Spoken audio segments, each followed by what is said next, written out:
Welcome to 108 news Telugu. దేశ రాజధాని ఢిల్లీని భారీ వర్షం ముంచెత్తింది. వర్షానికి ఎదురుగాలులు తోడవడంతో జనజీవనం స్తంభించిపోయింది. శుక్రవారం తెల్లవారుజామున ఢిల్లీతో పాటు దాని పరిసర ప్రాంతాల్లో ఎదురుగాలులతో కూడిన వర్షం కురవడంతో ఏకదాటిగా కురిసిన వర్షానికి లోతట్టు ప్రాంతాలు జలమయమైపోయాయి. వర్షానికి ఎదురుగాలులు తోడవడంతో జనజీవనం మొత్తం స్తంభించిపోయింది.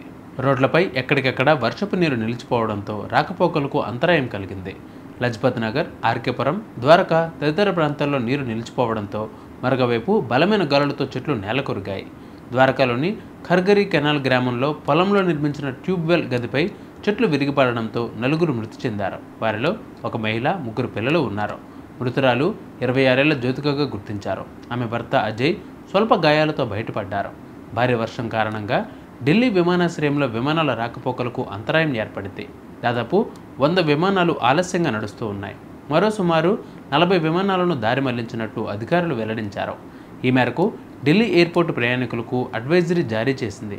కాగా ఎయిర్పోర్టుకు వెళ్లే ముందు ప్రయాణికులు తమ విమానాల రాకపోకల్ని పరిశీలించాలని ప్రముఖ విమానయాన సంస్థ ఎయిర్ ఇండియా ప్రయాణికులకు కోరింది.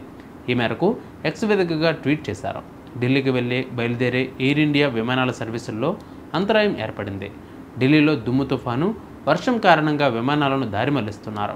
దీనితో మొత్తం విమానాల రాకపోకలపై ప్రతికూల ప్రభావం పడనుంది.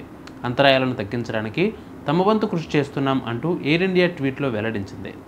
ఇండిగో కూడా తన ప్రయాణికులకు అలర్ట్ పంపించింది. తాజా అప్డేట్లను ఎప్పటికప్పుడు చెక్ చేసుకోవాలని సూచించింది. కాగా రానున్న కొన్ని గంటల్లో ఢిల్లీలో ఉరుములు, మెరుపులతో కూడిన అతి భారీ వర్షం కురిసే అవకాశం ఉందని భారత వాతావరణ శాఖ అంచనా వేసింది. 70 నుంచి 80 కిలోమీటర్ల వేగంతో ఈదురుగాలులు వీస్తాయని తెలిపింది. ఈ నేపథ్యంలో రాజధాని ప్రాంతానికి రెడ్ అలర్ట్ జారీ చేశారు. ఉదయం 5:30 నుంచి సాయంత్రం 5:50 మధ్య ప్రగతి మైదాన్ ప్రాంతంలో 78 కిలోమీటర్ల వేగంతో గాలులు వీచాయని వెల్లడించారు.